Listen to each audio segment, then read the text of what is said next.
So I'm going to show you how to do rear carrier bearings on a Yamaha blaster. Alright guys, I'm going to show you how to do these rear carrier bearings as quick as possible, okay?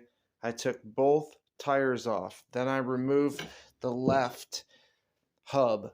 Come here, break both these axle nuts off. Remove them. Tap from the inside out. Take your sprocket hub off.